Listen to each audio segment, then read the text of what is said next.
6 to 8 level तक कर दिया जाएगा, ठीक है। ऐसा मत समझ लेना टीजीटी पीजीटी लेवल की गणित आएगी, नहीं। आप प्राइमरी के टीचर बनने चल रहे हो तो प्राइमरी के टीचर का मतलब प्राइमरी लेवल की ही गणित को आपको पढ़ना है, ठीक है। आई बात समझ में।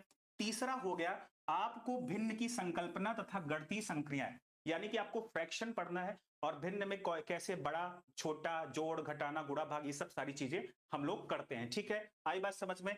इकाई नंबर 4 में हम दशमलव संख्या की अवधारणा को पढ़ेंगे, मतलब संख्या पढ़ेंगे, फिर उसके बाद गुणा भाग, फिर भिन्न, फिर हम दशमलव संख्या की कॉन्सेप्ट को समझेंगे और समझेंगे कि दशमलव संख्या में प्रयुक्त संख्याओं का स्थानीय मान हम कैसे निकालते हैं। स्थानीय मान आपको संख्याओं का भी निकालना है और दशमलव वाली संख्याओं को भी निकालना है। आई बात समझ में, क्लियर हो गया। चलो भाई, अगला इकाई नंबर जो 5 होगा उसमें हम अपवर्तक और अपवर्त पढ़ेंगे, फिर उसके बाद लघुत्तम, एलसीएम, एचसीएफ जो आप पढ़ते आ रहे हो बचपन से, वो सारी चीजों पर डिस्कशन करेंगे। हमेशा कंफ्यूज हो जाते हो सर, एलसीएम निकाले, अगर कोई बार भी प्रश्न दे दिया गया सर एलसीएम निकाले कि एचसीएफ निकाले, कंफ्यूज हो जाते हो। क्लास लेने के बाद, बेसिक लेने के बाद एसएससी लेवल की गणित निकाल दोगे, इस बात की गारंटी देता हूं, ठीक है। मतलब पहले अपना बेस, अपना जो आधार है, अपना नींव मजबूत करोगे तब जाकर आप इमारत खड़ी करेंगे।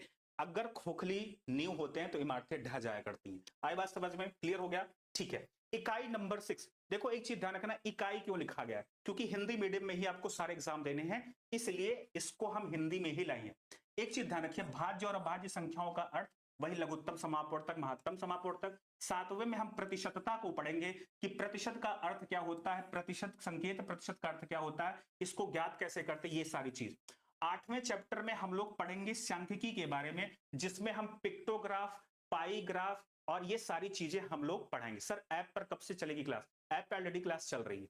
चलिए भाई, इकाई नंबर, उसके बाद आपका आगे हम कोण के प्रकार के बारे में पढ़ेंगे, 9वां चैप्टर है जिसमें न्यून कोण, समकोण, अधिक कोण पढ़ेंगे। और उसके बाद हम त्रिभुज, आयत, वर्ग और वृत्त के कॉन्सेप्ट को समझेंगे और इनके अंकों की जानकारी लेंगे, ठीक है।